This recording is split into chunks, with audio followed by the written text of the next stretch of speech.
We are live. Hello. This is the pre-show. So the real show doesn't start for about 15 minutes. On the hour it starts. So wherever you are in the world, unless you're in one of those half-hour weird time zones like Adelaide, we won't worry about people in Adelaide.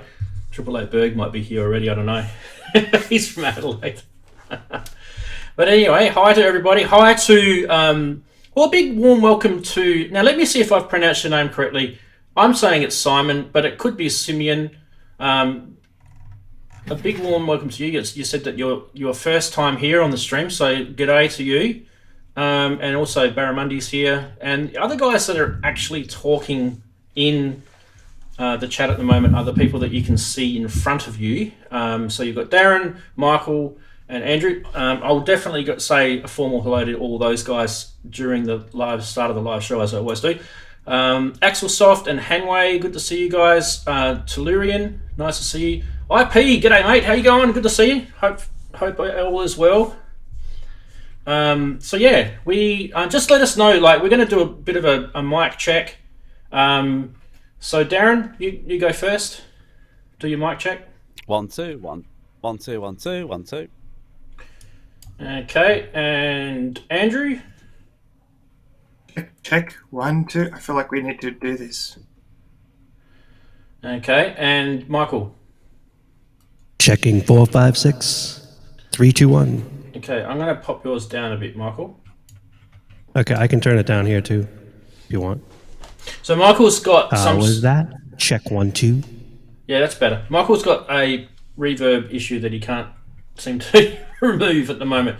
So Apologies. we could just play with that, Michael. We can just pretend that you're in some underground lair, and Or turn the vocoder on. And you've activated the nuclear bunker. I don't know. We'll just make some shit up.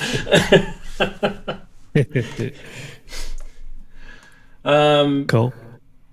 Andrew Brooks, how you going? And Ron, good to see you back. So yeah, a couple of people popping in. Hopefully we should, I'm hoping to get some. For me, it's not about numbers, but I do like to have a stream where there's, a decent amount of people. I don't want to have like 5 people in a stream. It can be pretty embarrassing. So tell your friends is what I'm saying. Tell your friends that this, you guys have got muso friends. Tell them that the stream's on. If they're asleep, wake them up, kick them in the back of the head or something. It's always a nice thing to do, your friend, kick him in the back of the head. I always say just, it's nice. As long as you keep 1.5 meters distant. Yeah, kick him in the back of the head with a false foot or something. Stick. A stick with a shoe on it. Here we go. Yeah. Hit him with a stick. Oh dear. I don't know, some guy was showing me this video of in New York they set up those temporary hospitals in the big marquee tents, and they were showing and that's been across the news crazily, everyone's seen that, but they were showing how they deliver stuff across to keep social distance, and they've got these crowd control fences going around. It's not for crowd control, but they've actually got these fences they use for crowd control going around the place, and they're a certain distance apart, and then they've got this wooden chute that's on an angle, and they put stuff at the top of this wooden chute, and they've got this massive big stick that they push it down the chute with so they can get stuff from one sort of gap to the other.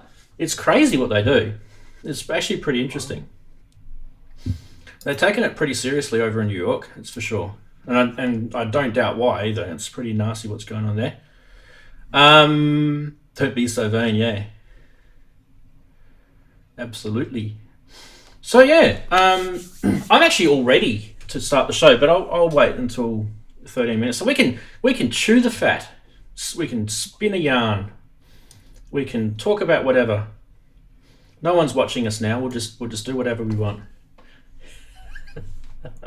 Be naughty if you want. Yeah, we'll just freeze and pretend it's frozen.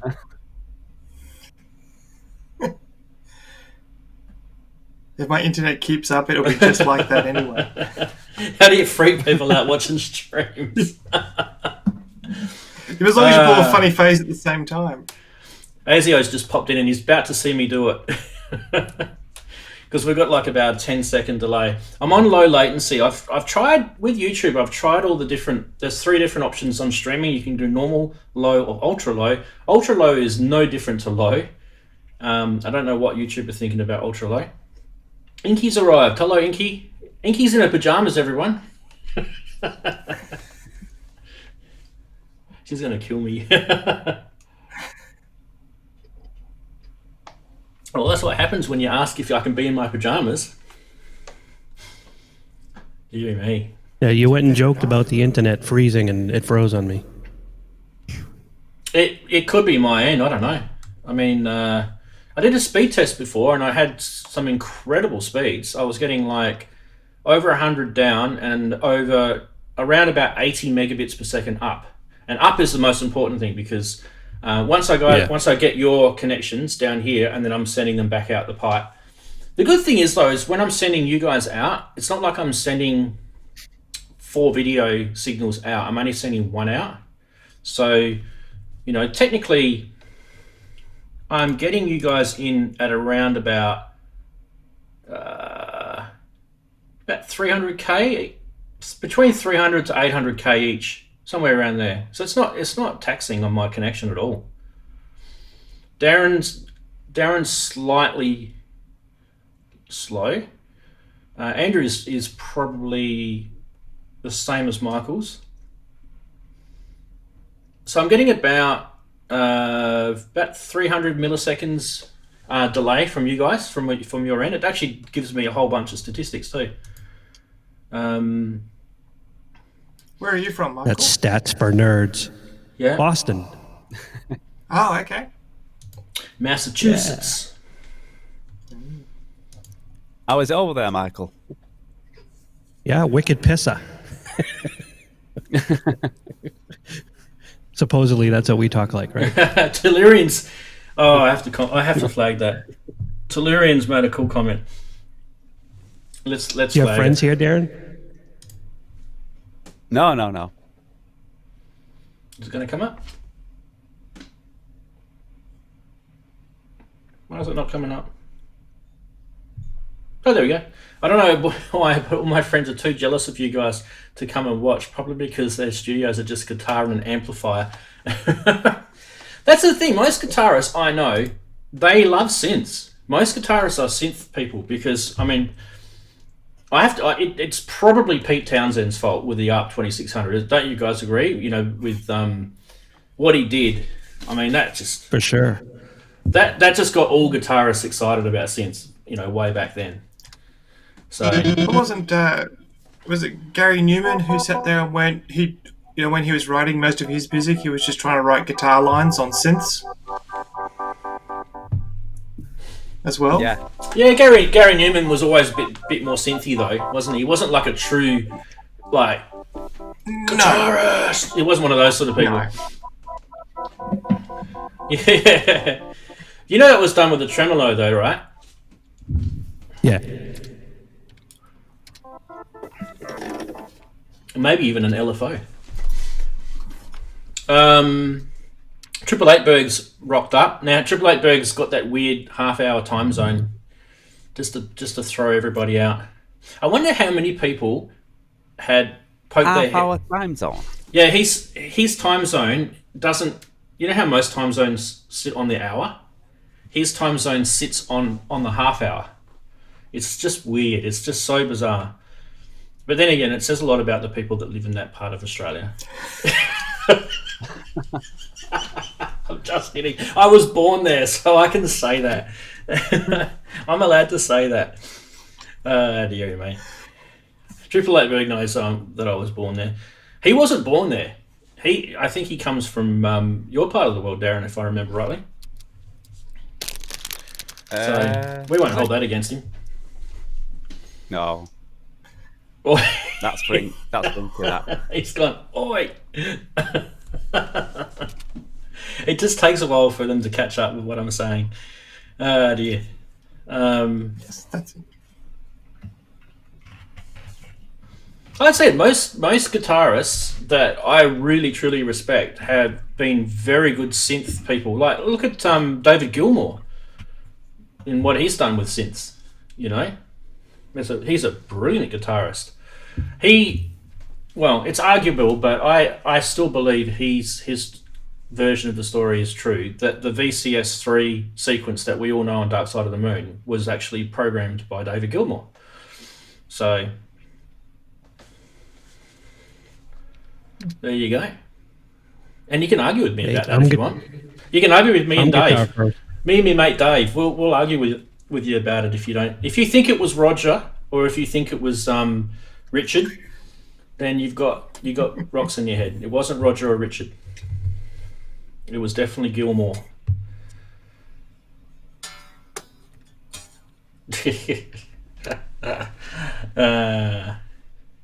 Darren and his crisps, Andrew's saying. Yeah, well, that was for Inky because I said we've got some new ones, so I've got them if she's watching at this moment in time. Your fish and chops. We need to get a Kiwi on this show, don't we? Fish and chops.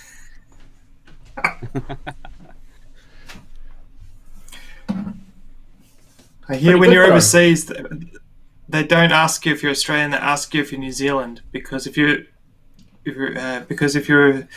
a Australian and someone asks if you're a Kiwi, then Australians don't care. But if you're a New Zealander and they ask if they're Australian, they get really upset. Oh yeah, they don't like. They'd rather be called English than Australian. Yeah. Yeah.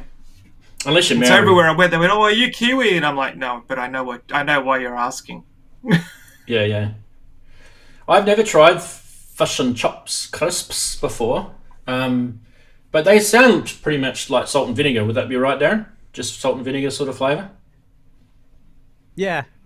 I think it's what they're made out of as well. Like, I'm trying to think of what crisp they could be like. It's not like a crisp as you know it. It's made of, I don't know. It's more of a tastes a bit more like. Come on, think of the word. Pringles type thing. Oh yeah. Maybe. Yep. So you're basically eating. But it's not like a crisp like a Walker's. So you're basically eating monosodium glutamate. Yeah, more than likely. That full of salt and. Because that's pretty much what Pringles are. Just like salt and MSG infused in a shape that looks like a potato crisp. Don't we love it? Oh dear. How do you guys feel about making trap music these days? I don't actually write lyrics, but I do mess around with beats and bass. An alternative to most electronic music. It's quite new. I don't write lyrics either. I don't want to put the world to death with my voice. But I guess I could probably write effects. I could write lyrics for someone else. What I generally do with lyrics is I'll grab. I've told Inky about this on the stream before. I grab like something out of either a synthesizer manual. I'll copy and paste it into one of those synthesizer type, reading on the online type voices, and I'll just record that, and then I'll sample that into one of my tracks. Now I've just given away one of my little secrets, but that's fine. It's not a secret. Have you played around with any of the voice synths like M-Voice or the other one? What's the Yamaha one? I haven't played with the Yamaha one, but I've played with the M-Voice one, and I've also played with that Contact one. I forget what it's called now. There's a good Contact one as well. Yeah. Last week I told you guys about that choir thing, the choral thing. That's really good. You guys should check it out if you haven't already. It was a link on last week's stream. That can do, you can kind of send it words. It doesn't speak the words, but it chorally sings it in a way. It's pretty clever. Vocoder 3. Yeah, I've used vocoders. I've used vocoders. I don't mind my voice going through a vocoder. I can cope with that because I sound like a robot then.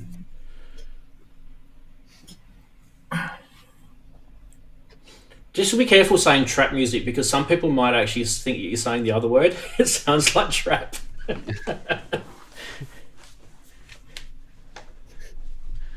Because that's generally that's the timbre or the genre that my music is in.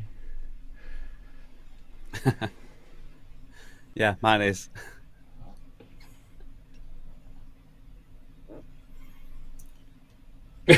Inky said, I could explain trap music, but I'll fall into depression if I do.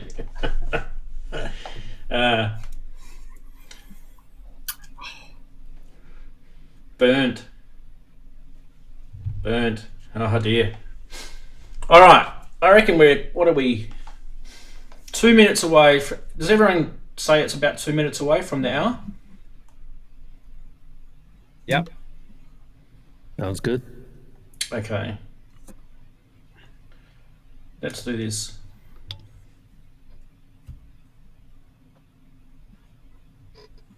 We'll do 1 minute of music and then we'll hit the button. Go.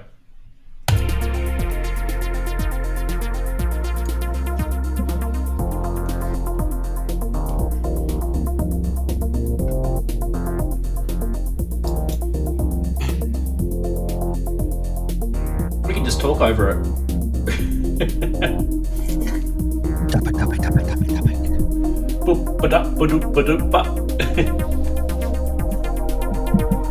This is my drone music, and I don't mean drone as in musical drone, I mean drone as in the aircraft type drone.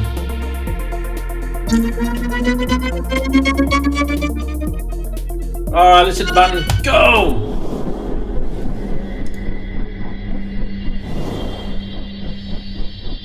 We should have all. Yay! Hooray! Let's party, everyone. It's Saturday. Woohoo! How cool is that? Welcome to the stream. All, well, according to me, all 16 of us. It's a very humble affair here. Welcome, everyone. There's a few new people, so let's say get out of the chatties first. We'll do it a little bit different this week. Let's say get out of the chatties. I'm going to start from the most recent to the least recent. We'll start with Inky, nice to have you. Andrew, 888 Berg, Simon, Sonic Neutronic, Axelsoft. Who else we got? We have got lots of people. Telerian, Barramundi. I always forget who I've said, and I sound like an idiot. I just sound like an idiot anyway. Inverted Popes was there before. I hope he's still there. Azio. Who else? I think that's about it. I mean, there's only 16, so it can't be that many. And obviously, there's... Oh, the Ron was there before, wasn't he? So hi, Ron, if you're still there. Jump back into chat and say hi. Hanway Wiesner was there before too. Jump back in if you're still around, and don't forget to say hi. And if I've missed anyone, like I say each week, just throw your synth at the screen, just to discuss that I've missed you. Wayne's here. Hi, Wayne. Hello from London. Nice to see Mr. Max there as well. Anyway, before anyone else jumps in, I'm going to say hi to the three awesome guys right here. Starting with you, Darren. How you going, mate? I'm going to start with you. Whereabouts are you? Yep. I'm still here in the studio. You missed Simeon or Simone? Simeon, is it? Simon? Simeon? I said Simon, yeah. I did say Simon. First? Yeah. All right. I'll let you off then. Okay. Yeah, I'm doing all right. Not too bad. That's good. Awesome. Let's go to Michael. Let me get him up. Where's he gone? Bang. Hi, Michael. How you going? Nice to have you back. Greetings. Thanks for having me on. Sorry for the echo, everybody. We were going to say a joke about that you've activated your nuclear bunker or something, and for the lockdown, that's what you've decided to move your studio into or something. We'll just play with that. I'm in a big tunnel. It's an old railway station underground. It's a subway. Beautiful. And a big warm welcome to, well, definitely not Inverted Popes. I don't know what happened there.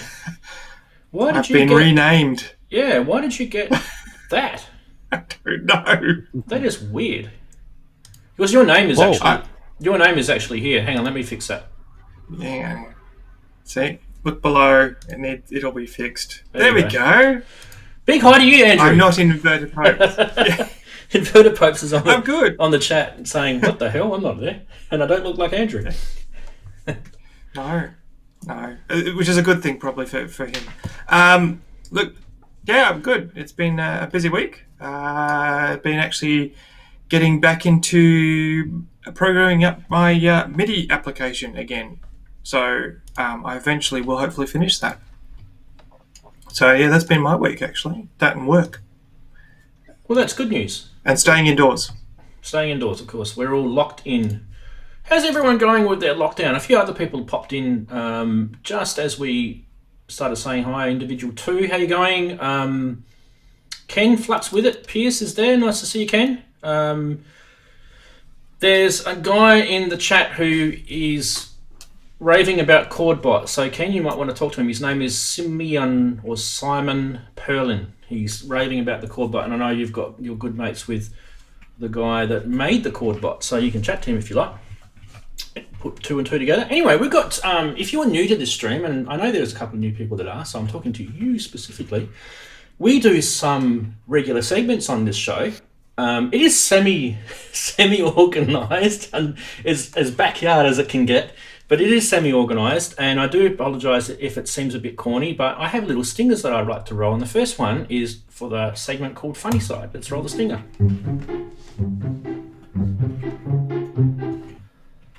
And yes, stranger things can happen, and apparently you've reached the end of the internet where things aren't so funny. But anyway, I troll through things around the so-called multimedia landscape or social media or whatever you want to call it, and I found one of my t-shirts that I had in the 90s. Someone decided to iron it, and that's what it looked like after they ironed it.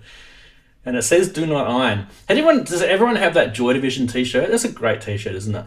And what album was that? That was Unknown Pleasures, I think it was. Darren, do you remember that album, Unknown Pleasures? Yeah, I remember it. I never had it though. But talking of that, I did do that did have that happen to one of my Prodigy t-shirts. Yeah. If I still have that t-shirt, it would probably fit on one arm. Because I used to be very skinny when I was younger. Okay, moving right along. Jean-Michel Jarre got into the whole lockdown jokes, and he thought he'd redesign his Equinox album cover with social distancing. This is actually on his Facebook. I thought it was quite funny. It was good to see he's got a sense of humour, the old bloke, the old French man. Yeah. Good to see.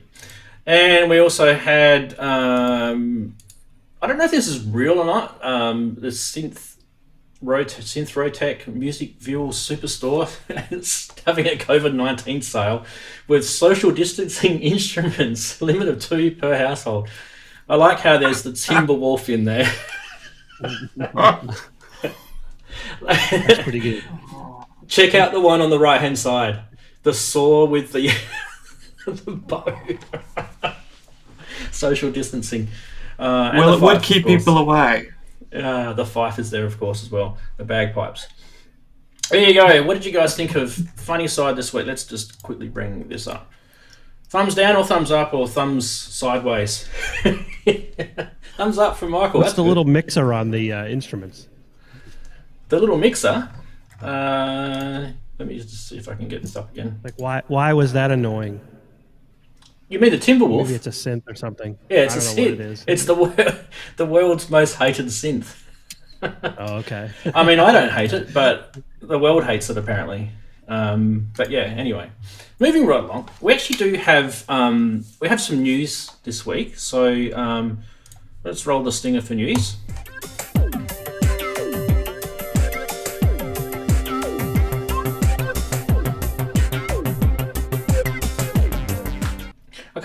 I can't believe that people will actually stand up for the Timberwolf when they really do know that it's actually pretty crap. Anyway, the news this week, and I did promise there was a lot of different topics this week, and there are. There's going to be topics that are related to music and synths and MIDI and all sorts of stuff like that, but there's also going to be topics related to video. And I'm going to start off with this one because you guys know that I use the A10 Mini. In fact, it's actually sitting right there. That's the A10 Mini. And I got an email from the CEO of Blackmagic Design overnight, and he's launched a new one. It's called the A10 Mini Pro. And if you guys were thinking about holding off and getting an A10 Mini, well, maybe it was worth the wait. I don't know. You may have different thoughts about that as well when I'm about to tell you what it does that's different. So for those who don't know what an A10 Mini is, it's a video switcher, and it's got some audio inputs. It's got a whole bunch of features, and I use it to do my video jams with. So if you ever watch any of my jam videos, I do them all. The last 4 jams I've done, I do it all on the fly with the A10 Mini. And the new one that's come out has a whole bunch of new features, and you can see the difference in price. This is in US dollars.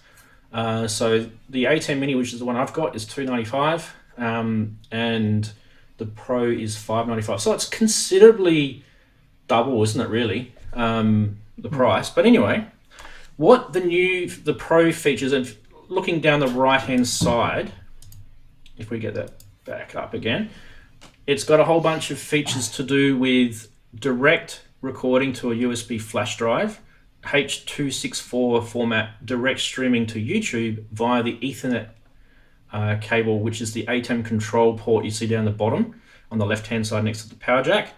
So you'll be able to stream directly out of this box into Facebook. I think it does Twitch as well, and YouTube, as I said before. It also has some new features like multi-view preview and more, and you can actually see there's some new buttons and everything on the right hand side there, which is all specifically to the Pro. Now, I don't know if I am thinking that it's worth double. Just between you and me, I haven't actually, I've only just found out about this. There's no videos on this. I haven't seen it.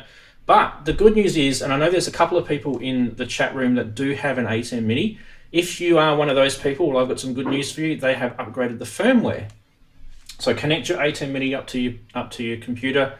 Launch the, I think it's called the ATEM or ATEM setup program, and you'll be able to update your firmware on it. And there's some new free features that they've given us because they've rolled out the Pro. So this is one of those things where releasing a Pro product benefits people that have already been out there, so that they don't get their knickers in a twist. Anyway, I don't know. Give you guys a quick comment on that. I know you guys here don't have one, except I'm the only one that's got one. But does the A10 Mini spark any interest, or the Pro even? Any of you guys? Any theories there? Yeah. Not the Pro, because sorry, Darren, you want to. No, it's all right. I was just going to say, the Mini, like Michael said, the Pro probably not, but I might end up getting the Mini at some point in the future. Okay, I mean that $295 US, it'll probably be what, £250 somewhere around there for you. Yeah, because I need to get cameras around the studio better than just the one webcam. And if you do any jams, it's a lot easier as well, switching from camera. But I think by the time I come to get it, the Pro might have dropped in price anyway. Yeah, and sometimes these sort of things do, have sort of differences in price with maybe the Mini might be even cheaper. So that might actually be something that might happen as well. But anyway, for those who do follow my channel, I am pretty hot with the ATEM and Blackmagic products, and I do like their stuff. A lot of the stuff I can't afford, it's way out of my league, but the fact that they've made these ATEM products affordable for us, poor musicians, I think it's awesome. Anyway, let's get back to news, because there's more. There's not just video stuff. There's actually cool stuff, like this, for example. And I'm going to have... I'm going to get Michael to talk about this in a sec, but I'll just quickly introduce it. This has been around, only just really launching and getting it now. It's been announced a while ago, but this is the Akai Multimedia iRig Pro Duo. It's what they call a truly mobile, class-compliant audio interface, which has got 2 XLR inputs, 2 balanced outs. It's got the 3.5mm MIDI in and out. You can see down the bottom. And the cool thing about it is it's got this multi interface. You can see that down the bottom. It's like almost like a DIN sort of connector, and that gives you USB Lightning or USB-C. I think they're the 3 options that it gives you. I might just quickly go to Michael, and he can tell us he's actually got one, and he's got one right here. So let's go quick to Michael. You can talk us a little bit about it, mate. You can see it on the right-hand corner of his screen. Yeah, so I've got one right here that I've got hooked into my iPad. It also hooks to USB-C, Lightning, or a regular computer connection, USB. That's cool. Which is pretty cool because you can use it on the computer or your iPad, and it's it's a full-featured interface. You know, it even has a switch for input monitoring, so you can turn that on or off with its own volume. You can see the two knobs on the front. There's gain for each of the two channels. What else? MIDI in and out, and there's a headphone out, but there's also a left and right 1/4 inch out, which I really appreciate. Yeah, So I've got that the two balanced outs. going through there. You don't want to have to split that with the RCA and all that crap. That's always junk. So you get a separate headphone volume too. Yeah. And I've only had it a day, Cool. but I have to say I really like it. There's one little glitch with it. If you use the Lightning into the iPad, you can't use one of these. Can you guys see that? The camera splitter? connection kit. Yep.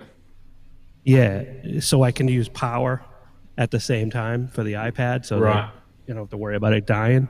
And this thing does have a input for a power jack as well. You can run on batteries or power. But if you use the USB one for the computer and a little conversion, then you can get your power back. So whatever the okay. limitation was in a Lightning one, Yep. it doesn't exist on the one for the USB. So If you I'm not connect, sure why they didn't.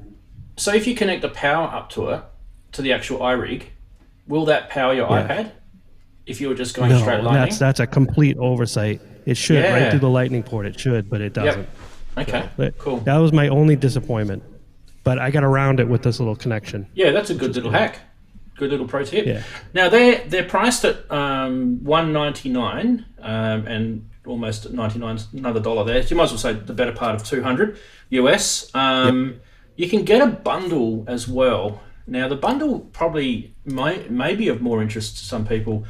It actually comes with a headphone and a mic. Now the details of that you just go and check out Akai Multimedia's website of what type of headphone and mic it is. But they actually look pretty good, and it was only an extra $50 to get the bundle. So you get the the iRig Pro Duo plus the set of headphone and mic. So you're pretty much set for whatever it is that you want to do, streaming or whatever. Now in Australia, this is just more for me and Andrew and anyone else who's in Australia. They are $4.89 or $5.69. So our dollar is completely like, we might as well call ourselves Zimbabwe. What do you reckon, Andrew? Soon it will be $1 million. Yeah, I think I'll wait for the Australian dollar to get a lot better for probably both products we've been talking about.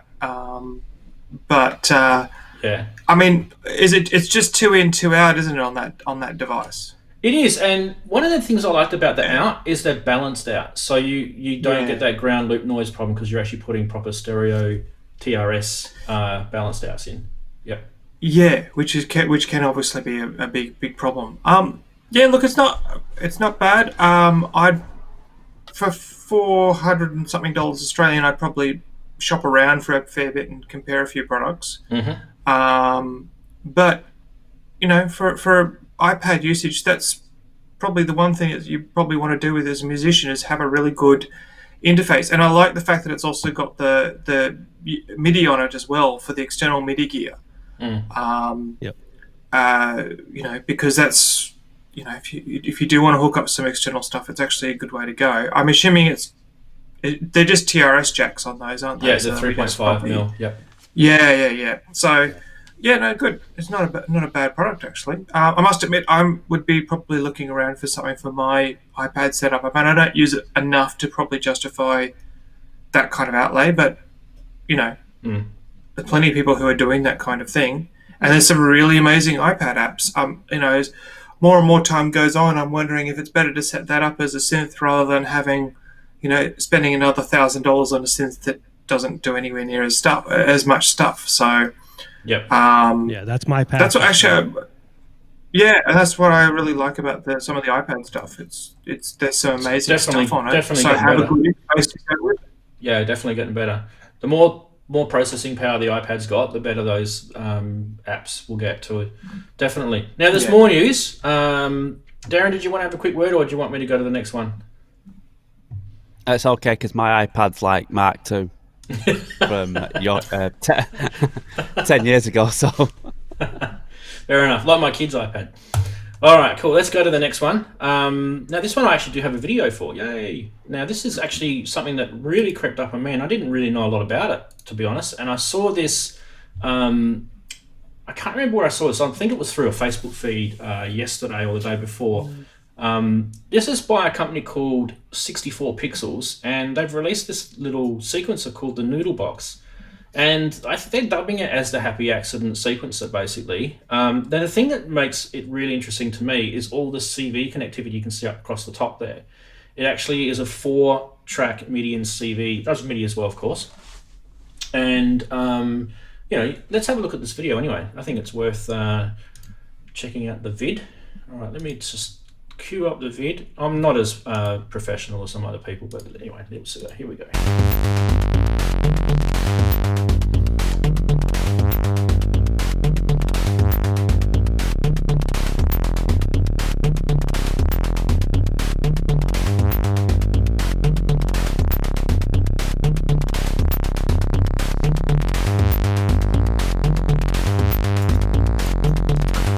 Before the YouTube police decide to kill me. What do you guys think of that? The Noodle Box by 64 Pixels. Well, I want one. Now I've seen it, it's a lot smaller than I thought it was. Yeah, it's I could probably even tell you the dimensions of it. It's tiny. I thought it was a little bit. Yeah, I thought it was a bit more sort of not quite the size of a TR8, but say half maybe. Yeah, I think it's like a quarter of the size. Yeah, you might as well take the wooden ends off and put it into a Euro rack. Really, that type of size now. They actually had a mention about why wasn't it a Euro rack, because they said as a sequencer it's easier to have it on the desktop and then hook it into the Euro rack than to try and work it off the Euro rack. Well, why didn't they do what Behringer did and actually make it so that you can unscrew the little side wood panels and mount it in Euro? I mean, hello, this is just an engineering choice. Come on, boys, it ain't that hard. There is some. If you've got it in like a nifty case, which is on the desk with the other stuff, it wouldn't matter anyway. It's only for an upright Euro rack that it'd have that issue. Yeah, exactly. Well, hey, take the sides off yourself. Well, the thing is, it's not just about the sides. They didn't actually make it so that it's mountable, from what I can tell. So, but I could be wrong. Someone might. Yeah, get the drill out. Yeah, get the hacksaw out. Just hacksaw right through the middle. Won't affect the thing. Just to the left of that letter P there. Just to the left of it. I do like the look of it, but it's a lot smaller than I thought. And as we were talking earlier, when was it Andrew? You were saying that it's had some sort of iffy reports. Not iffy reports. I don't think it's. I think it's too early for that. Look, the couple of things that I looked a little bit into this because I try and keep track of these things where I can, and I guess the bit that I really want to see the workflow a lot more, but also I think it's only 4-track. Now I can't figure if that's just 4 CV tracks and then 4 MIDI tracks, or if it's MIDI or CV or whatever. So this it's a different kind of tool, but I think there's some the Kickstarter's 4 independent sequencing layers. Yeah, so given that you've got things like the poly end, the new one that they're doing, and there's other things out there, I think they're in a tough market because there's some other really good products coming out at the moment as well. Yeah, you got just on that point about the 4 tracks, they did actually talk about it in the video. So the link will be in the description below if you want to watch that video later. But they do actually say that you've got a choice whether you use them independently or you can actually layer those 4 tracks and give them different sort of tasks, if I may. So this is just another view of it from above. It might help you see it a bit better. So you've got the one thing that did kind of sort of worry me was what processor was behind this thing. But I will let you know there is a measurement here, 185 by 155 millimeters with a 40 millimeter height, including the encoder knob on the bottom right. So if you're in inches land, you'll need to convert that. But the thing that worried me was the processor on this. I think it's like a Atmos, what is it, 30? Where did I read that? It was somewhere. I can't find it now. What's on that? Anyway, the processor that they were talking about Is it an ARM? You say an ARM? Yeah, I think it was an ARM. And 32-bit ARM Cortex M0 Plus. ARM Cortex, that's what it was, yeah. So the thing that worried me about it is that's actually quite a low-end processor. If you know a little bit about programming processors, that is probably, a very cheap one to buy, and it may be completely capable for the duties of the sequencer. But one of the things that I can tell you about that exact processor is Behringer used that in the MS-101 and a few of their other synths that they released, and that's to do their digital duties on. So, for example, managing MIDI and their sequences and stuff like that. And one of the things they found out very, very quickly is that you can run out of memory in those processors very quickly. And unless you code like in the old Commodore 64 days, where you literally were removing white space out of your code and very, very clean, memory efficient coding, that's not the best sort of processor to chuck in. And if you're just worried about a few bucks, you could have gone 2 or 3 models higher and it would only cost you an extra few dollars, and it would have given you twice as much memory. So to me, there was a few sort of worries with it, but I don't know, I could be wrong. It could be completely, fine. So, I mean, like I said, I'm not an electronics engineer. So anyway, that is the end of the news. But we have one more segment, and that is if you're new watching this is another segment that we run, which is we like to check out who's trying to scam us on the market for used gear. This is the fun one. I like this one. I've got quite a lot to go through this week, but I thought I'd start with there was a guy on one of the Facebook groups, and he might even be in the chat room. He said he had to get up early if he's going to watch. Anyway, his name's John. He actually found this one. So this is from Reverb, and this is the Roland JP8000 synthesizer. And yes, that is in Australian dollars. I do apologise. I'll convert it for you into US. Well, Andrew, do you want to convert that so I'm not typing? Just divide it by... I think it's 15. Yeah, okay. About 15,000. 15,000 for Big Blue, eh? It's got the Dasiflife. I don't even know what that is. Resto mod. I don't know about you guys, but $15,000 US is a hell of a lot of money for a digital Roland synth. That I thought this was probably it's a VA, so probably you could almost just about guarantee that it might be in the Roland cloud for $24 a month. Anyway, that's the first one. What were you going to say, Andrew? I thought that was a joke because I saw that on the Facebook, and someone was talking. I think someone's put up that it's 11,500, which is right. Sorry, my bad maths on that one. Sorry. But I thought that they were kind of joking, going, "Look at my great project," because they actually did shots of all of the mods that they did. Yep. I think something like that, where they showed all the replacement of the blue LEDs, and they put that price on it, and I thought, oh, this is just them being silly and exaggerating. Oh, it's a real Reverb listing. Yeah. Yeah, I didn't think it was real. I didn't, it's like a few LEDs doesn't make it $11,000 worth. I mean, JP8000's some idiot will buy it. Well, yeah, I'm not so sure. Or you can just get the Roland I Cloud always edition. wanted one, but yeah. Let's keep going. I've got more. We've got to get through them. This one's for you, Darren. Akai S3000 XL for £950. Mate, you're laughing now. You could just chuck it up on eBay. You're all set. Didn't someone buy one of these for like 90 quid the other day? 10% of that price? I don't know. Not a clue, but I can throw in the zip drive SCSI lead with it.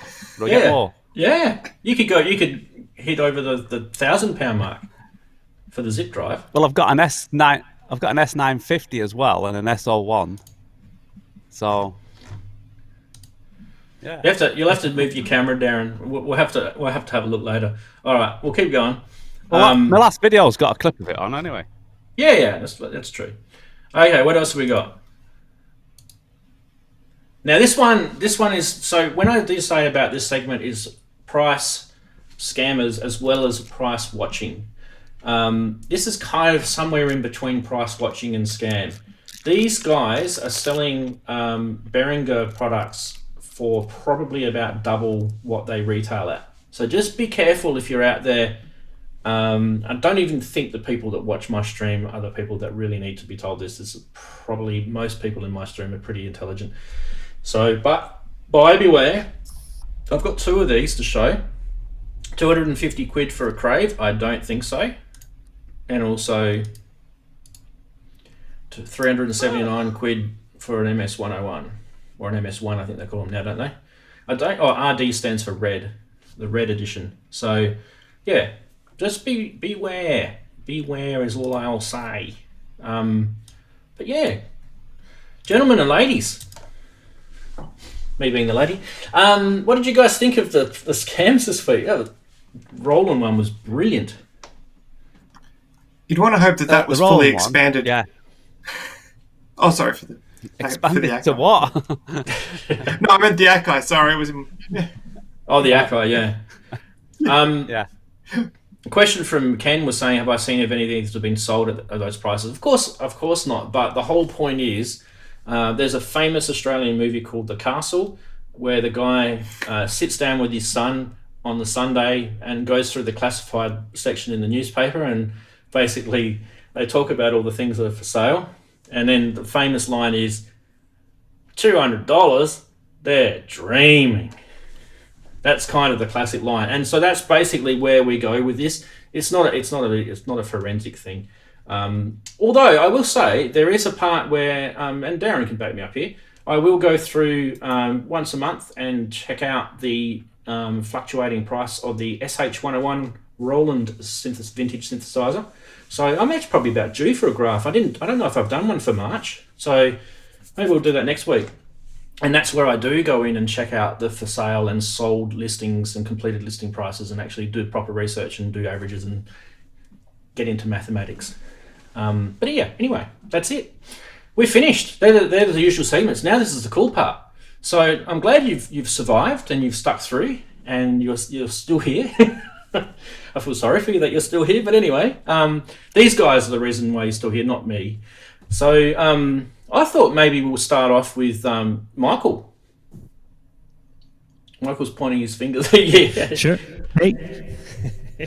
Michael's got something to talk to us about, and I think this is definitely worth checking out. Do you want to take the show, Michael? Yeah. So first off, thanks for having me on to talk about it. I showed Rands this yesterday. With all the weirdness going on in the world, we have free time. So about 2 months ago, in one of these streams on a Saturday morning, I think it was Rands was saying, "Oh well, before I get rid of a keyboard, I'll just sample it into my computer, and take any of the sounds you really wanted." And I thought, ooh, because the band I'm in, we're doing some personnel shifting, and we're on a hiatus right now, and I don't want to carry the keyboard. I'm going to start playing keyboards in the band, hopefully. And I don't want to carry the equipment back and forth. So between those two things, I started to make an app. And I'm about a week in, and I have a working prototype, I guess is what it is. And the idea is it just basically easily copies whatever patch you have in your keyboard and puts it into the iPad. And then I could leave the iPad at home and practice and have the same sounds that I have with the full rig that's at the practice area. But there's a lot of benefits too. Like I can have my own effects, and I could layer, different patches from different keyboards without using two actual instruments. Or if one patch isn't polyphonic and there's nothing I can do about it, I can make it polyphonic in the app. Things like that. There's kind of endless what you think about. So I don't know. Do you want me to kind of show it a little bit, Rand? Absolutely.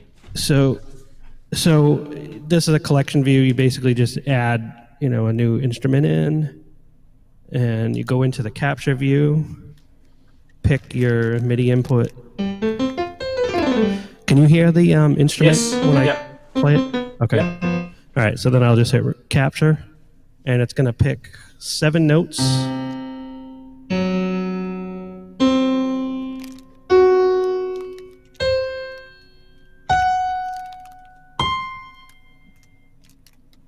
Now, hopefully I didn't talk over that as it gets into the recording.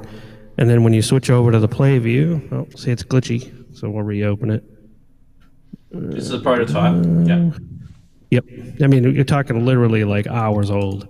All right, so and there's the play view, but it's not coming through. That's weird. So that kind of stuff happens. Let's see if this one plays. I wonder if we were hearing just the synth through MIDI or something before. Yeah, it's all the same inputs for the stream. Cool. So I'll see if this works again. Go back here. Weird. So something's up with the MIDI. It's not coming through. But anyway, the idea is put effects boxes at the top, and it spreads the samples out with however many you recorded, and it pitches them within that range. SFZ is a file format. You guys familiar with that? Yep. Yeah, so it supports that. So I'm actually going to allow you to save the bundle out, and I'll probably make a website where you could share them too. So people could share patches. So I could literally, like, if that's a cool patch, and I could, give it to someone. Should be kind of cool. A little sketchy in the gray area about, what is the keyboard licensed for, and like what are you allowed to record, and but the app itself is just a tool. So if users share, that's not on me, right? Well, if it's personal use, it shouldn't be a problem, right? I mean, if you own the hardware, you're just sampling something you own. Yeah. I mean, you're allowed to making record. It for me too. You're allowed to record your own hardware. Right. Yeah. So when you showed this to me, I mean, maybe we can come back to it if you want, and you can have a little play. But when you showed this to me, the thing that I liked about it, Michael, was you kind of set up. Do you want to go back to that page where you've got your instruments as little sort of squares or rectangles, and you can actually, you can go in and you can actually set up your instruments like that. So in a way, if you were going to sort of perform live, you literally would bring that page up there, tap on the instrument, and then bang, you're playing that instrument. It's that easy. That's right. And the way Michael's made it so that it samples the instrument, how it's automatic, is I think is actually really clever. So you literally just cue it up, press the button, records in, and then you can literally use it straight away. It's that easy. Yeah. So it makes it seconds. You have it. Yeah. So, just like that. In case anybody missed it the first time.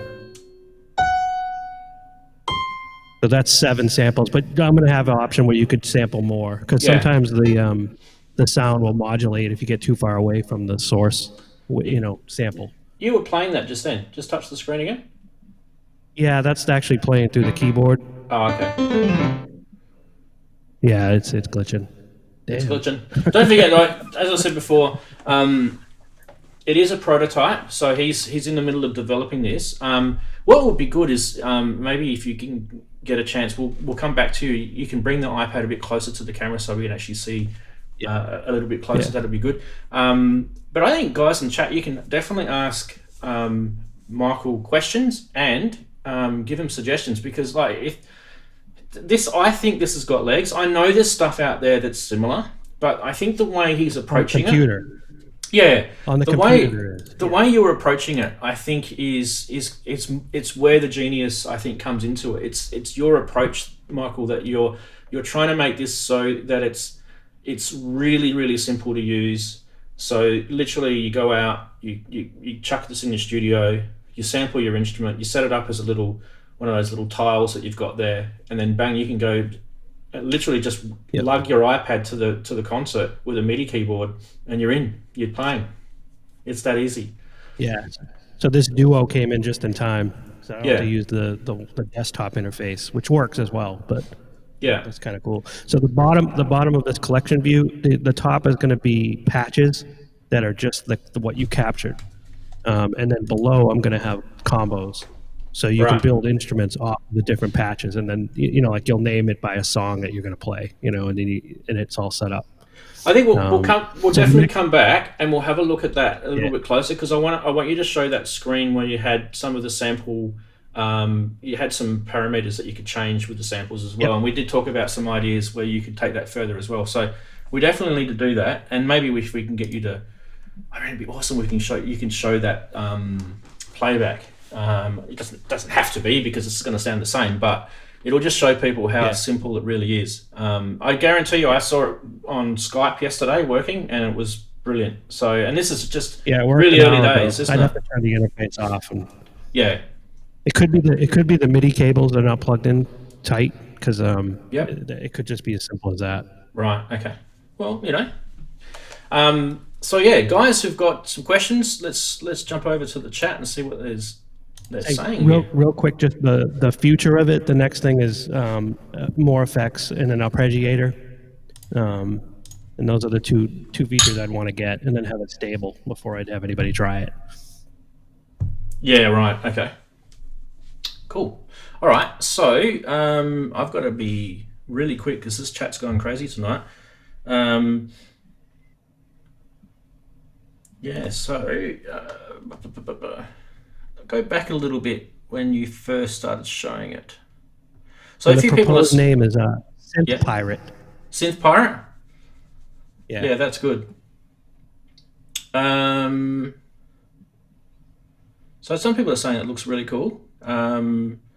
Does it have looping points and crossfading? Was what Ken was saying. Ken's a good person to chat with, because he gets involved with product development. One of the things I suggested Ken to Michael was to have the start and end point on your sample, which is not something that would be too out of the ordinary for him. And also, I'm going to show the wave, and you can tweak it, and then I'm going to do some sensing too, so I can try to get rid of the clip automatically. Yep, that'd be good. What else have we got? Michael Barramundi said that's awesome. It's like that feature on Main Stage 1 had, Sample Magic or something. So I don't know if you've heard of that. These guys might be suggesting maybe to have a look at it. What's it called? Main Stage. So Barramundi said it. Sample Magic from Main Stage. Sample Magic. Yeah. I mean, the iPad is getting so much more. Axelsoft, no mention of that. Sorry, I know what you're talking about, but I'll have to get to it later. Yeah, multi-layers, and you can adjust how you're going to do the layering. So it could either be a split or a layer, depending on how you set them up. Of course, yeah. Be interesting to know. And a looper too. And a looper, yeah. So arpeggiator, looper. So you've still got a fair bit to go. Now, Michael, the person that's sitting to the right of you on the screen, yes, he's the MIDI guru. So he's the guy that's actually he's one of the people that actually helps develop the actual MIDI.org, the whole thing. So if you've got any MIDI questions, hit Andrew up. He might be able to help you if there's anything specific. Yeah, it's actually a really interesting audio product. kit. Yeah. So I'm going to inherit whatever they support. Sorry, go on. Yeah, so I'll inherit whatever they support, basically. So just the standard Mac, iOS MIDI kit that comes with the. So are you using Audio Kit is a framework. Yeah. That a lot of apps use. Yeah. Is that through Xcode? Yep. Yep. Yep. Yeah. So. My biggest question is it interesting to people? Is it something that is it just for me, or would other people use it? I think is my big question. The thing is, a lot of apps that you see that are made have been made by someone who's had a good idea, but doesn't necessarily have any idea of how to design the interface to actually make it, helpful for someone else. Some people have got really, really good ideas, but they haven't got very good interface design, or they're not intuitive in that sense. The thing that I like about your approach, Michael, is you're coming from I'm a live performer and this is what I want to achieve. So you're looking at the end result and you're working your way back. And to me, I can see the logic with this. So just keep going with it, mate, because there's heaps of people in here that will help you. That's for sure. Ken is talking about a thing called Auto Sampler by Red Matica. Yep. You might want to have a look at that. Yep. And Sample Robot is another one. There's a few. Yeah, Sample Robot I've seen. Yeah, there's a few. It's very expensive. Yeah. Actually, on this, I actually was doing exactly what I actually needed a product that did exactly this last week. You did too. Yeah, I've actually, because I've got stuff that I need to throw from, keyboards onto the Deluge. So, there's probably a few things that I would like to see as part of your product, because that would be really helpful. Because one is the iPad's great because you can move it around. That's probably, the easiest thing. Yeah. But I mean, one of the things is obviously, basic things like WAV output as opposed to just SFZ, AIF output for some devices as well. Velocity layering, but also things like, setting different gate lengths for the actual, for sending out the MIDI notes and stuff like that as well. It's really, really, really handy.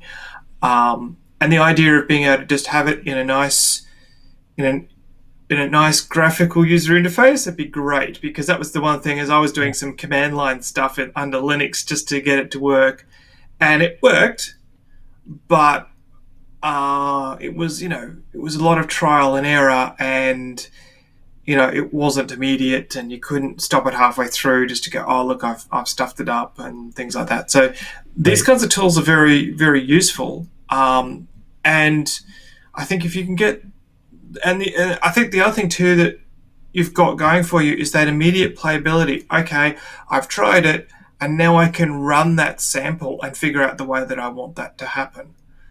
That's probably where they're modulating too far away and do another adjustment and do it again. I literally what I was doing was I was doing the dump, putting it onto the sampler, checking it out, and then it wasn't right, going back and re-recording. The other thing I was having trouble with was making sure that the file names got output correctly in a way that the Deluge could actually read them correctly and just pull them in without having to do all of its workaround. So those kinds of handy features would be great. I have to be really honest, and if it's once it's all going, I have no problem slapping down some cash and going, I'll grab that, because there's just so many things I can use it for. Especially I've got keyboards that I do not want leaving the house. So there's stuff up there that I'm not taking out to a gig if we ever get to do gigs again. But the point is that I want to be able to just throw them on a device that I can lug around quickly. And again, getting back to the whole thing about there's so many great iPad apps. If that's an app that now once you sample it, you can run it through the AUM stuff and all that kind of thing in the future as a sampler with an iPad, then people could just take the whole iPad along and take that and a controller keyboard, and you've got a great setup, and it's light, and you're not going to break your back lugging it around. I think probably the big thing to take out of that would be WAV file. Would be, in my opinion, WAV file, as opposed to WAV is what I'm using now. Yeah, the FLZ, SFZ, whatever it's called. SFZ. The other one that I think probably just bear in mind, there's going to be stuff that can already do what Michael's trying to do. So he knows this. It's not about is he traveling the pioneer route right now. He knows he's not. Like you can get, I think my MPC Live can do something pretty similar, and it automatically, does a whole bunch of stuff to do with, importing instruments in, creating a keyboard group and all that sort of stuff. So it's pretty intuitive, the MPC, and I think the Akai Force, it's very similar firmware, so they both do it. And you could probably just use an MPC Live to do what you're doing, but the whole point that Michael's getting at is he's got an iPad. Not everyone can afford to go out and buy an MPC Live or an MPC Force or whatever you call it. Right. So Like me. yeah, and his iPad is he's pretty comfortable with developing code, and I think you'll probably find there'll be if you develop it right, there'll be a niche in there. What you were doing. I'm not new to app development, so I've got graphics people to make it look nice after I'm ready. When I'm ready. Yeah. Andrew, what you're doing is kind of it's down that line. So whether it's maybe what he's doing is too simple for what you're doing, but it's definitely down that same sort of line. So I remember you talking about it last time. Yeah, look, I think it'd be great. Even if it's on the iPad, that's great. As long as I can export it at the end of it and put it into the device I want. But having it on the iPad and being able to play it and even hook up a keyboard to it just to check that it's come out great is gold. Yeah. I don't need to use it in an iPad setup for me, but that's just me because, I like to be difficult. It's just, I would like to see it in a nice, easy-to-use format. Absolutely. Yeah. Darren, what do you think about it? I went and looked at embedded route and also, going Raspberry Pi. Sorry, I didn't know you were going to switch to Darren. Sorry, I was just going to get Darren's opinion. I was just going to say, I think it's a great idea as well. And like you say, even if you've got an MPC Live, an iPad is still a lot smaller and a lot lighter than an MPC Live. So, like you say, you've just got your iPad and a small controller keyboard. I mean, it's great. So I think it's brilliant, good idea. And I think Ken said he'd try it out as well for you. Yeah, thank you, Ken. Definitely. Yeah. If he's on test pilot, I'll just need the email to invite. Yeah, I can test it out for you as well. So if anybody wants to test, just email me for test pilot, and I'll send along some builds. Just had a comment from Mr. Mac saying that TRS has nothing to do with ground loop noise.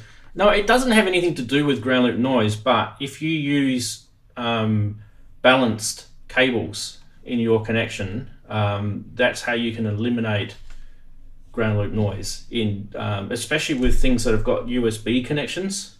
So if you've got like an iPad or a laptop or something like that uses a USB type connection, that's where you pick up a lot of those. There's a lot of electronics out there that just really don't handle the low noise or ground loop issues very well. And Roland absolutely just as bad, like with their boutique stuff.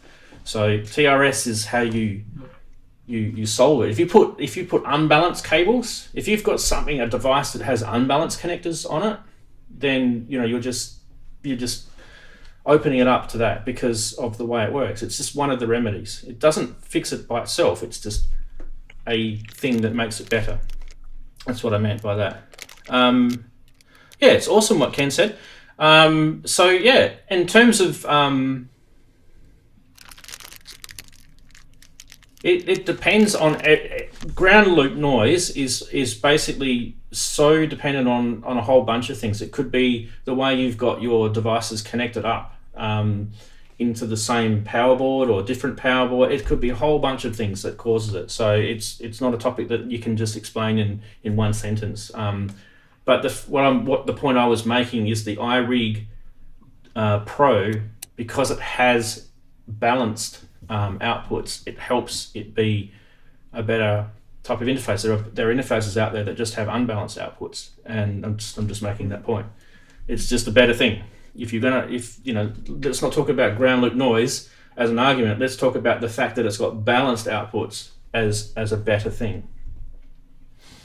So, and a lot of people will agree. Like, look at if you want to look at the USB problem with noise, you've got to go and buy those special cables now that will split the data and the power, so that there's all sorts of things. Like Arturi made one when they brought out, I think it was the BeatStep Pro. They had the special little Y adapter micro USB cable. So there's a whole bunch of things that we can just talk about this for hours. I don't want to go there anyway.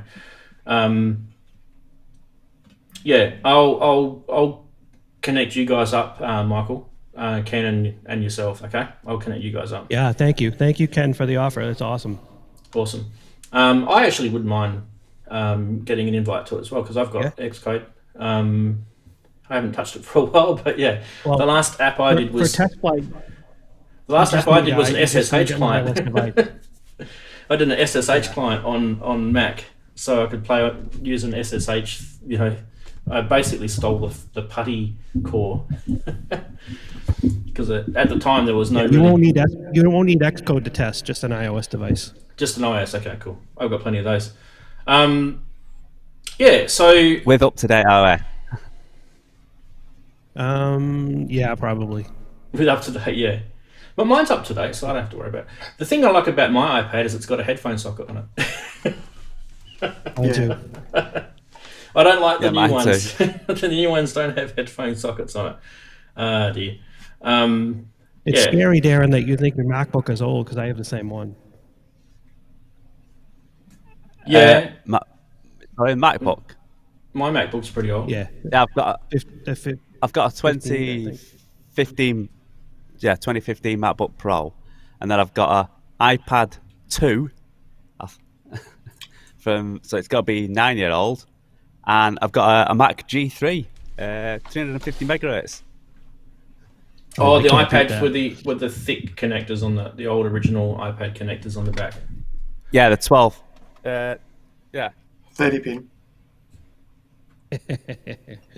Yeah, that's the one. Yeah, look at that. Yeah, I went embedded. I was going to try an embedded device, like literally looked at the analog devices and some other chips, and I tried Raspberry Pi as well. So I spent weeks and weeks just figuring out where I wanted to develop, and I ended up with the iPad. Just had the biggest screen. Yeah. And I knew the tools. We've got a good question here. Actually, I think it'd be great, Mr. Mac, if you asked that question when Uni was in. Berg is the guy that comes on the stream every now and then. Sometimes he's watching, probably might even be watching right now. The question, there's 2 TR8 owners here. There's me and Darren. And the question was, one day I'd love you to expand on why you think the TR8S isn't as good as the TR8. I mean, I can tell you what I believe. Okay. Yeah, I'll tell you what I believe. So the TR8 is the original one that Roland first brought out. The TR8S is kind of there's kind of like a sampling thing that they brought in to sort of expand it, give it more instruments, and make it sort of bigger.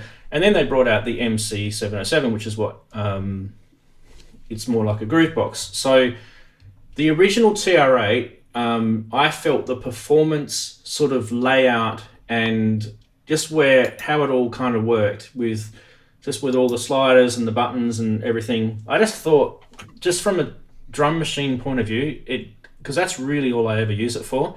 I just felt that they nailed it. There was really not a lot that was wrong with it, and I just didn't think the TR8S for me was any sort of reason to go out and get.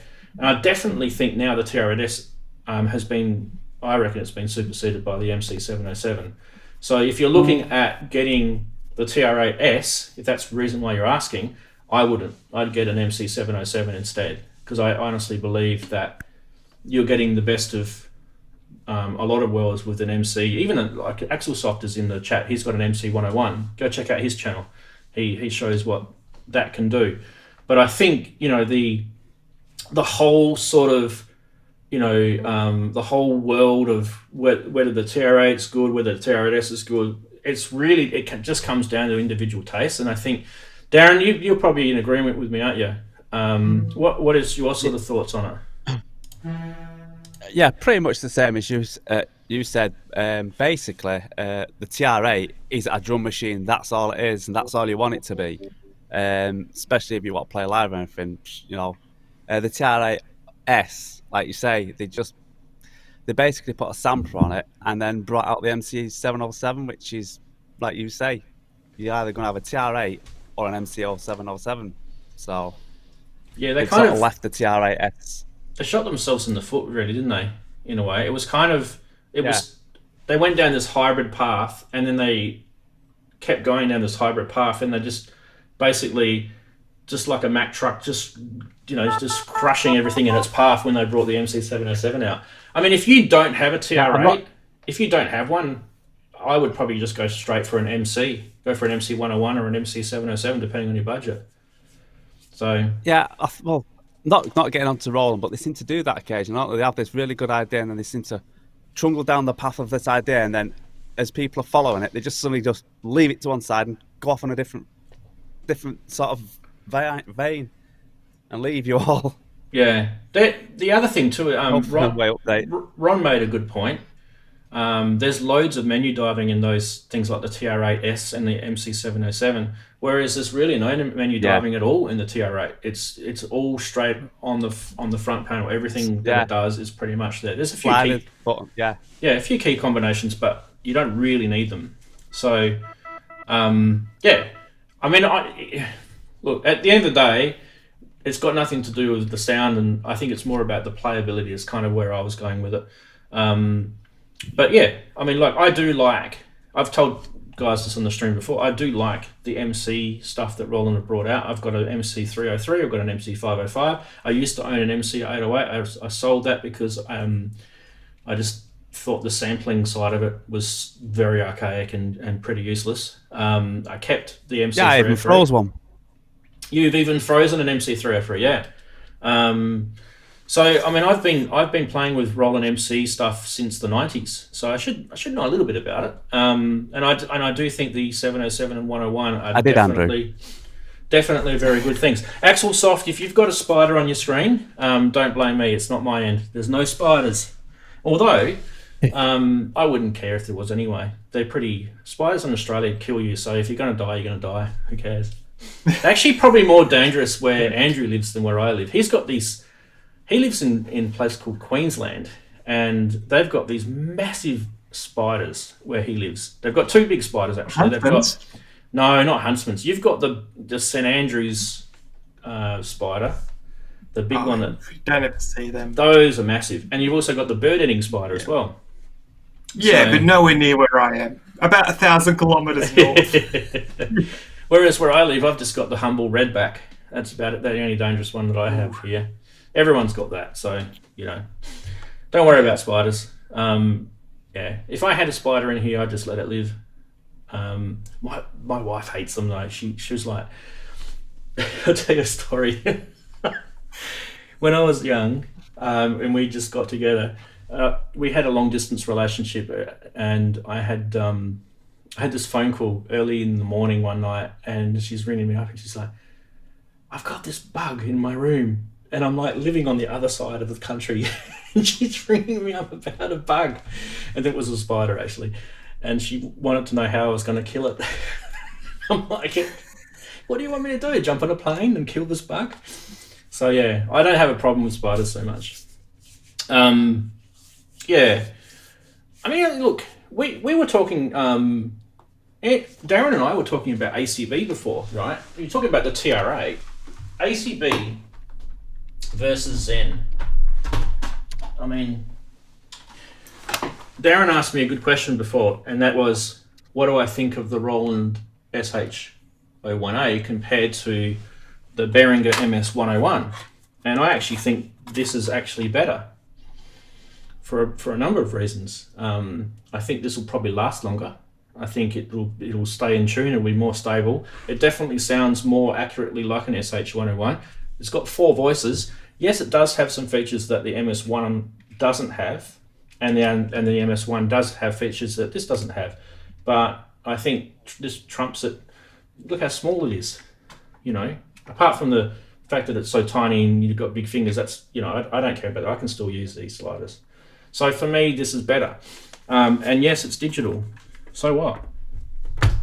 Doesn't mean it's wrong if it's digital. The ACB engine is brilliant. The fact is that Roland actually got themselves into a little corner, I think, with the ACB engine. I think they've got it so, it was so good that when they brought out Jupiter and Jupiter X and the Zen Core, I think they kind of had to sort of, what did they want to do with the Supernatural engine and what do they want to do with the ACB? So they've tried to sort of merge them together. It was a bit like Windows XP. Do you guys remember that, when they had Windows 2000 and then they had the Windows 98 or Windows NT and Windows, you know, they had the two different types of Windows and then they had to merge the two. And I think that's what Roland are going through right now. They're going through teething pains with what do they do with these two. They're actually really kind of two separate digital algorithms that they're working with. And in my opinion, the System 8, which is the synthesizer that's sitting right there, is an absolutely brilliant synthesizer. And the only thing it really is missing is the patch management's a bit shit on it, but the aftertouch is really the only thing that's missing on that synth. And you can plug a MIDI keyboard into it that does aftertouch and it still responds. So other than that, it's a really, really good synthesizer. So where it's on par with the Novation Peak, and they're both digital synths. The only difference being the Novation Peak's got analog filters in it. It's still digital synths. So I honestly, I'm never going to bag out Roland's ACB engine ever, and I'm not going to bag out their Zen Core. I just think they're still. I don't think they quite got it right. I think that they need to sort of look a bit more at the ACB and where they were going with that. And I think the problem they've got with it is they, from what I've been told, is they've got processing power issues. So the more voices you want on an ACB engine, it's like almost exponentially requiring like massive CPUs. Like even if you look at the Roland Cloud stuff that came out, and you look at like the Jupiter synths and that, the moment that you start putting more than 8 or 9 voices on your CPU, it will just completely overload your CPU. See 50-70% CPU load. You can see it happening in your own computer, so you don't need to be a technical expert to know this stuff's going on. So yeah, big fan of Zen. I think it's a great direction, but I still think it needs a bit of tweaking. I think Axel knows a bit more about it than me because he's got an MC101. I think I can't remember if you've got the Jupiter X or anything like that. I know you've got the JDXA. That's different. That's Supernatural. So yeah, I'm not really sure, but just in my personal opinion, I think like Ken said, it's the same old stuff that Roland always bring out. Yeah, Integra. There you go.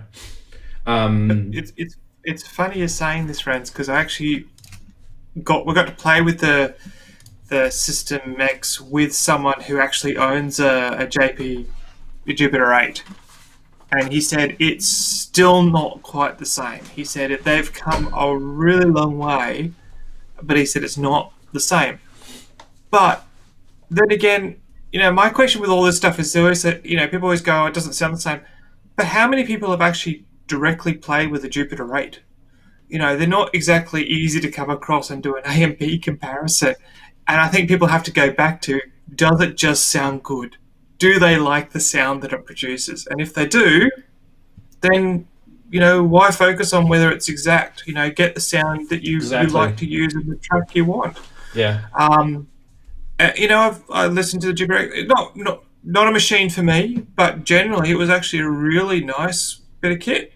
The guy that you spoke to, did he have anything to say about the ACB? Did he try the ACB out? Because that would be probably. I think he tried the ACB, and he said even the ACB is not quite the same for the Jupiter 8. He said that there's some. He explained it. This was going back a conversation a long time ago, but he said it's not quite the same. I think he said it was slightly better than Zen But again, you'd be hard pressed to tell unless you've actually owned one and can literally go A and B and see what you like, you know. So again, I think people focus too much on, you know, it must be exact. But look, the ACB engine was good, but yeah, the big problem with that is its processing is just through the roof. And they also want to consolidate so that, you know, it costs a lot for the R&D. So if you can have the same core across, you know, 20 different products as opposed to just 10, then you've got to I think you've got to budget that all in.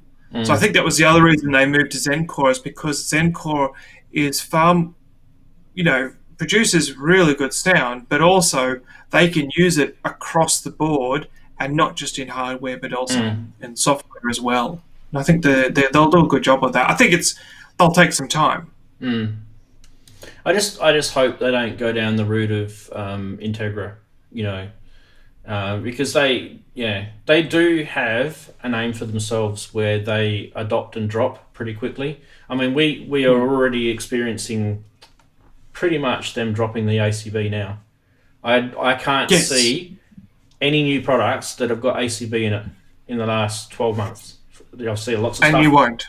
I've got lots of stuff coming out that's got Zen in it, so pretty much they're dropping the ACB. So once again, we're seeing Roland dropping a platform, and a lot of people really, really thought the ACB thing was hitting the mark. Now I know you'll get, like your mate, you know, said it's not exact, but it's like, geez, I reviewed the JX3P plug out when it came out. And I know there's a few people in the chat that have got JX3Ps. I used to own one. I've got an MKS70, which is a JX8P. It's virtually the same synth. I know what those synthesizers. I used to own a JX3P as well. I know what they sound like. I know them back to front, like the back of my hand. I could walk around the JX3P with my eyes closed and a gun pointed to my head, and I'd still be able to get something perfect out of it. When they brought the plug out for it, I'm like, whoa. This is really good. Bearing in mind, it was a digital DCO analog synth. I mean, really, there's a few quirks that you'll probably never get perfect, like, you know, capacitors on filters and stuff, doing weird stuff with heat and voltage differences. You know, you're never going to get that sort of stuff perfect. But the sound coming out of that plug out is really, really good. Like, seriously, if people are sort of splitting hairs over this ACB stuff, they shouldn't be. It's petty. It's really petty. Yeah. Darren, you've got the Juno behind you. Those you know, the Juno plug out that I've got in the System 8 sounds just like a Juno. I've played Junos before, so people have sort of split hairs on that, and I still think the Juno sound on the System 8 is brilliant. So we can argue this for hours if you want to, but it's true. It's to me, I could sell probably most of my Roland synths that I've got in my storage room here, and just keep the System 8. The only thing that I keep harping on it. The only thing I don't like about it is I wish Roland put aftertouch and probably maybe a slightly better keyboard on it. Mind you though, I've got the aluminium sides on that, and it actually did strengthen the chassis of that synth up when I put those aluminium sides on. People have got wooden sides, they say the same thing. If you just have the basic one with this plastic, you know, the standard plastic sort of, a lot of people say it feels very plasticky and weak. So other than that, it's how it sounds. Yeah, go. So would you say I should sell my SH101 and my Juno 6 and just go plug out? Nah. because I have the same thing. Like I say, would I ever sell my MKS70? No way, because it's like a desert island synth. You would never sell your Juno. I know you're married to that thing. I think your wife gets jealous, actually, to be honest. And the SH101, yeah, to me, you could sell that, to be honest. Like, there are stuff that there's actually probably about 10 products in the world right now that you could buy that replicate an SH101 perfectly. And it's not just Roland and Behringer. there's Eurorack stuff, there's other synths. So don't be scared of SH-101. I just love the SH-101 for the romantic vintage factor of it. That's the only reason why I like it. Which is why I bought the Behringer, because it was a replica. So, but that boutique sounds just as good. Well, yeah, basically, I mean, I wouldn't sell them, but like you say, I would still, if I buy anything in the future, it would be new. I wouldn't buy all the gear unless I got it really cheap and no one would, but yeah, it was just a bit of a joke. I was never going to sell them. And Michael's got a Juno. I wonder what you think. Michael's got a Juno. Yeah. It's a Juno Just D. a cheap one. It's a Juno though. Typical It's good though. Roland It's naming. probably the most flexible keyboard I've had for playing in a cover band. A supernatural synth engine in it. See? And I don't know if I'll scare you here, Michael, or not, but that you can actually get editors for that, and you can go in and edit the partials on that synth. Yep. So And you can load sounds from the Aerial site too. Yeah, which is, I mean, it's you kind of get bored with that pretty quick. But start mucking around with partials on the way Supernatural Synth Engine works. How it's got your different partial parts, your 3 partial parts. It's so much fun. Like you can have different PCMs in each partial. They could be like you could have like a bomb going off, and like, you just make your own crazy sounds. It's actually good fun. It is, get drunk with some beers one night and just muck around with partials. I did buy a bunch of Pete Townsend patches too from a third-party guy, and they're all in there, so I can play all the Who songs. All the 2600 patches. Yeah. But anyway, we digress. Yeah. I mean, I don't know. Roland do things for business. So whether if they abandon something, it's because it's a business decision, and it really, they're really big on forward traveling into the future. They're really big on being innovators. So they don't like to dwell on things, and you can see that I know they're bringing out the boutique stuff. They're trying to meet the market, but they're trying to say, well, I don't really want to make analog stuff again. We've already done that. We mastered it. It's like, it's like saying to Ford, let's bring out the Model T again. Who'd drive it? It was it was a death trap, that thing. I mean, it's great. But do you know what I mean? That's Roland are basically saying that. Don't bring out stuff that we've already mastered. Let's look at mastering it in a different way. So they've done ACB, and I think they're showing what they're capable of. They make mistakes, and I think they're making a lot of mistakes. But at the same time, that's their way. It doesn't mean it's right, but that's their way, and we just have to kind of live with that, I guess. It's a bit like Behringer. Behringer have their way too, don't they? They just go out and just clone everything, and they don't even care if they're treading on someone. They'll just squash people in their way, like the big Behringer army boot. I'm going to clone everything. I'm not even going to ask for permission. So that's their way. Yeah. Oh, by the way, I'm going to synth Pirates and Behringer. How about that? Yeah. Start pirating Behringer. I have a feeling that we're going to hear from Yamaha pretty soon. I think they've been very quiet for a long time, and I mentioned this on the stream last week.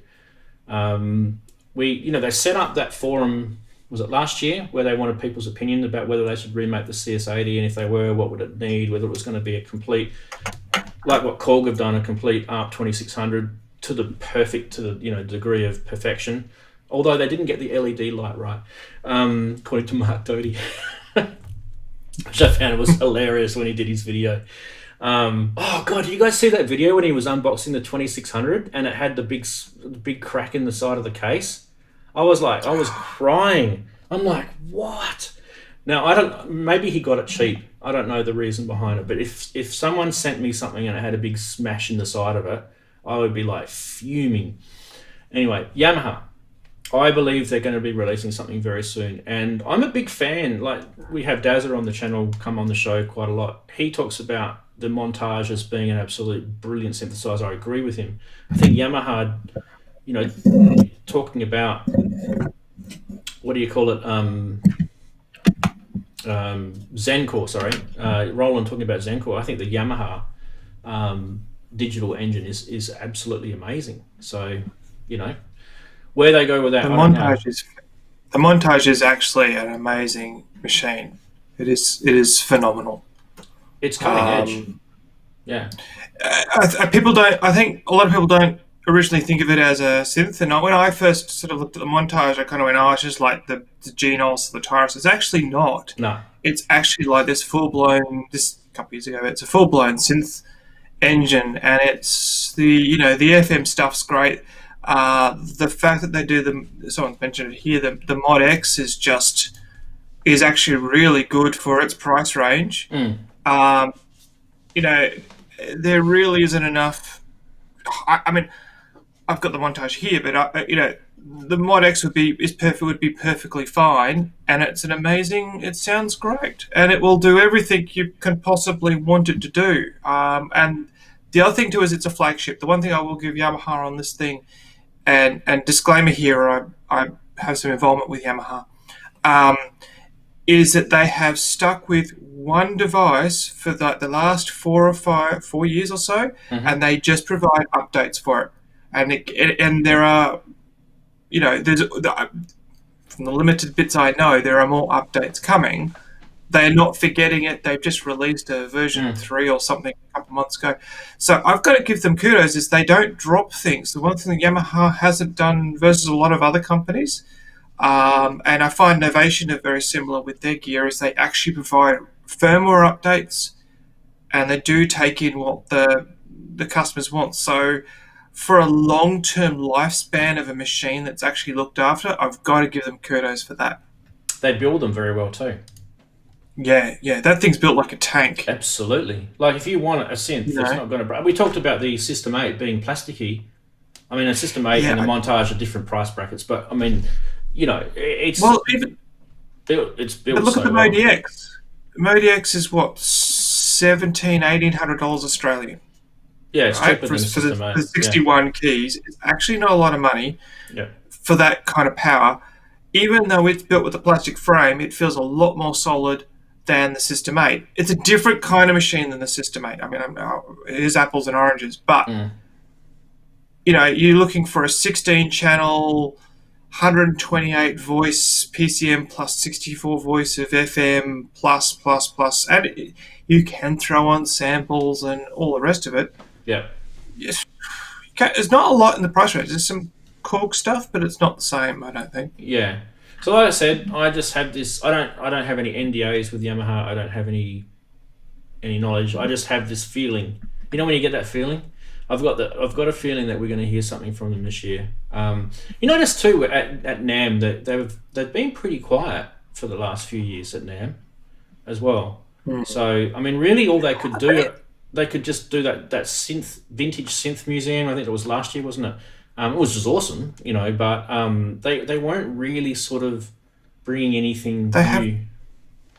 They have released a few things, but they. More likely doing, as I said, they're doing one big product, I think, per year. The last one was the organ, the YC. Yep, the YC. Yep. Yeah, and I should know this because I showed it on my channel. Yeah, the drawbar. Yeah, and then the year before that, they did the piano one, I think, and I think it's because they're going sort of after the target markets and that kind of thing. So. Yes. Yeah, and I think when they put forward that question about what are they going to do with the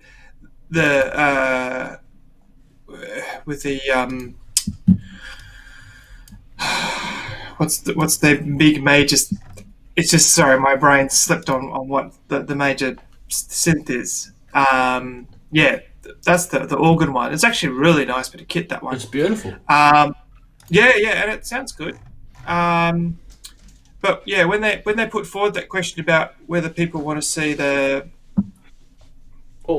classic the CS80. CS80. That was actually put together. I know the guy who actually put that question out there, and it was a genuine question. And they have, there's a lot as far as, they really had to think about that. I think what upset me about that was that, you know, it was literally 2 days later that other things that were clones got announced. And I think, and that was a bit of a shame because it kind of got lost in in all of the news cycles at the time. Just a quick one. Yeah. The guys in chat are talking about FPGAs. The ACB wasn't on FPGAs; it was on a DSP, custom DSP chip. But from what I've actually been told, there's actually an FPGA element in that custom DSP chip. So it's a custom die that they've made with an FPGA element in there. So they can do things like linear circuit programming, with that down to the bit side, sort of binary stuff. But it was a DSP chip. So, it did have a finite resource because it's a DSP chip. And the other thing too is FPGAs actually technically can be more expensive and harder to implement in digital world. So when you start going down digital programming, you'll start to find this out. The FPGA programming is actually cool to learn if you're into geeky sort of computer stuff. It's actually pretty cool to learn. The other thing I was going to mention too. With FPGA. Sorry. That's right. Yeah. There's the Novation Peak is an FPGA synth. Ah, okay. Yep. What was I going to say? Now I've lost what I was going to say. I'll think about it later. when you get old, that's what happens. Anyway, I think we could probably wrap it up anyway. So, guys, thank you very much for joining us. Guys in the chat, it was good to have you guys. I'll just quickly pop over there. Nice to have you guys in the chat.